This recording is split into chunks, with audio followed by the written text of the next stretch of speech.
Clara never believed in ghosts until one knocked on her door, covered in blood, and said, "You buried me." That night shattered everything. Because 5 years ago, Clara buried a man she never told anyone about. Not the police. Not her friends. Not even herself. She had erased it from her memory, or so she thought. It started in a town that could vanish off the map and no one would notice. The kind where gossip spreads faster than the wind, and secrets are currency. Clara was the quiet florist. Always smiling, always alone. But every Sunday, she'd walk to the cemetery and leave flowers on a grave that had no name. People thought it was sweet. They never asked why. But everything changed one cold October night. Clara was driving back from the city when she saw someone on the side of the road. A man, injured, half conscious, his shirt torn and soaked in blood. She slammed on the brakes. He looked straight at her and whispered, "Don't let them find me." Against all common sense, she took him in. She had no idea who he was. No ID. No explanation. Just a haunted look in his eyes that said more than words ever could. She patched him up, gave him her late father's old clothes, and made him tea. For hours, he sat in silence. Then, finally, he spoke. "My name's Daniel." "Thank you, but you've made a mistake." Before she could ask what he meant, he passed out. Clara thought about calling the police. But something stopped her. Daniel wasn't dangerous. He was scared. And deep down, something about him felt familiar. The next few days were strange. Daniel recovered fast, too fast. He had nightmares that left claw marks on the walls. He flinched at mirrors. Animals avoided him. One morning, Clara found him digging in the backyard. "What are you doing?" she asked. He looked at her and said, "Looking for where I died." She laughed nervously, hoping it was a joke. It wasn't. Then, things got worse. Clara began seeing things. A woman in the mirror who wasn't her. Her plants wilting overnight. Her father's old watch spinning backward. She tried confronting Daniel, but he just whispered, "It's following me. It always follows me." One night, she woke up to find Daniel staring at her with tears in his eyes. "I remember now. I was buried. Right here. In this house. You were the one who found me." Clara froze. "That's impossible," she said. "I've never seen you before last week." But Daniel nodded. 5 years ago. You were different then.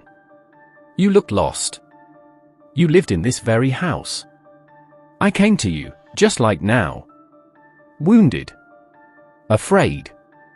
And I told you the same thing, don't let them find me. Memories she never knew she had began to surface, flashes of a night drenched in rain. Her hands covered in dirt. Her heart racing. A voice, Daniel's, telling her he couldn't go to the hospital. She had buried him, behind the house. But how did I forget? Clara whispered, trembling. Daniel sat down slowly. You didn't forget on your own. After I died, something took the memory. It wanted to erase me. It didn't want me to warn anyone again. Clara shook her head, struggling to breathe. You died, and came back. I didn't come back, he said. Something pulled me back. And now, I'm not the only one here. Suddenly, a chill filled the room. Daniel told her about the necklace. A cursed object tied to an ancient force that hunts down anyone who possesses it. He'd stolen it years ago to keep it hidden, and had been running ever since. When he died, Clara had taken the necklace from his pocket, unknowingly, a simple, strange charm she thought was pretty. She kept it in her jewelry box and never thought of it again. But that necklace was never meant to be kept. And by burying Daniel without destroying it, Clara had sealed a dark deal with something that never forgets. Daniel stood up, eyes filled with urgency. You buried me too close. Too exposed. It's awake again. It's using me to find the necklace. Now, everything made sense. The graveyard visits. The nightmares. The dead plants. The whispers. The constant feeling of being watched. All of it had started after that rainy night 5 years ago. The final piece fell into place when Clara opened an old box she hadn't touched in years. Inside were photographs, receipts, and her journal, pages torn out, except one. He said if I didn't burn the necklace, it would keep coming. I didn't understand. I was scared. I thought it was just a dream. But now, I remember everything. The necklace. It had been sitting there all along. Daniel grabbed a shovel. We need to move my body. Take it far away. And burn the necklace where it can't come back. That night, Clara and Daniel drove to the mountains. No one followed. No eyes in the trees. No strange whispers. Just silence. They found a deep ravine surrounded by cold stone. Daniel laid down beside the shallow grave he had once rested in. Clara held the necklace in her hand. Are you sure this will end it? Daniel gave her a weak smile. If you do it now, yes. You'll never see me again. Tears filled her eyes. Somehow, she had grown attached to the ghost of a man she once buried. But she knew it had to end. She lit the match. Dropped the necklace into the flames. And Daniel faded. Just like that.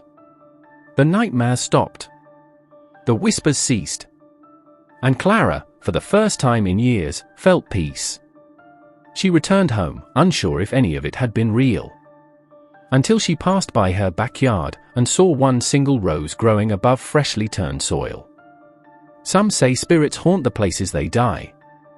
Others say they haunt the people who remember them. But Clara knows the truth. Some graves aren't meant to be found. And some strangers don't stay dead unless you let them go. Like and follow for part 2 because what happens next will shock you, and also share, and make sure to comment part 2 in the comment section.